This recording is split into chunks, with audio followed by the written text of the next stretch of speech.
আসসালামু আলাইকুম viewers, welcome back to my channel শখের এগ্রো। আপনারা সবাই কেমন আছেন? আশা করছি আল্লাহর রহমতে সবাই ভালো আছেন। সুরমা সুন্দরী মা হয়েছে সবাই জানেন। তো সুরমা সুন্দরীর বাচ্চাগুলো কতটুকু বড় হলো, কেমন আছে, কি খাবার ওদেরকে দিচ্ছি, কিভাবে ওদের যত্ন নিচ্ছি, আজকে সেটাই আপনাদের সাথে আমি শেয়ার করব। আপনাদের কাছে সুরমা সুন্দরীর বাচ্চাগুলোকে কেমন লাগে অবশ্যই কমেন্ট করে জানাবেন। আর কোন বাচ্চাটা আপনাদের কাছে সবচেয়ে বেশি ভালো লাগে সেটাও কমেন্ট করে জানাবেন। এখন সুরমা সুন্দরীর নিচে বাচ্চা আছে মোট 29টা। 30টা বাচ্চা ছিল, একটা বাচ্চা একটু অসুস্থ হয়েই জন্মেছিল, ডিম থেকে বের হয়েছিল আর কি। ওই বাচ্চাটা একদিন পরই মারা গেছে। তো এখন আছে হচ্ছে বাচ্চা 29টা।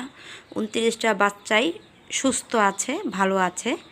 আর ওদেরকে আমি এখন পানির সাথে লাইসোভিট এবং কোসোমিক্স প্লাস মিক্স করে খাওয়াচ্ছি। এক বেলা লাইসোভিট কোসোমিক্স প্লাস মিক্সের পানি দিচ্ছি এবং কি পরের বেলা শুধু সাদা পানি খেতে দিচ্ছি এবং কি ফ্রেশ পানি খেতে দিচ্ছি।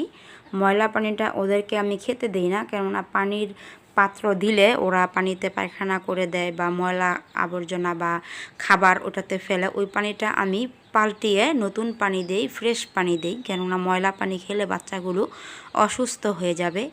আর খাবার হিসাবে ওদেরকে আমি দিচ্ছি সোনালি স্টার্টার ফিড।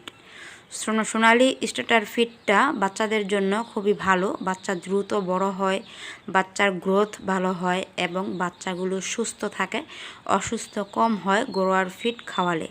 আবার অনেকেই দেখা যায় খুদ খাওয়ায়, যেমন চাউলের ভাঙ্গা ভাঙ্গা যে খুদটা থাকে সেই খুদটা খাওয়ায়।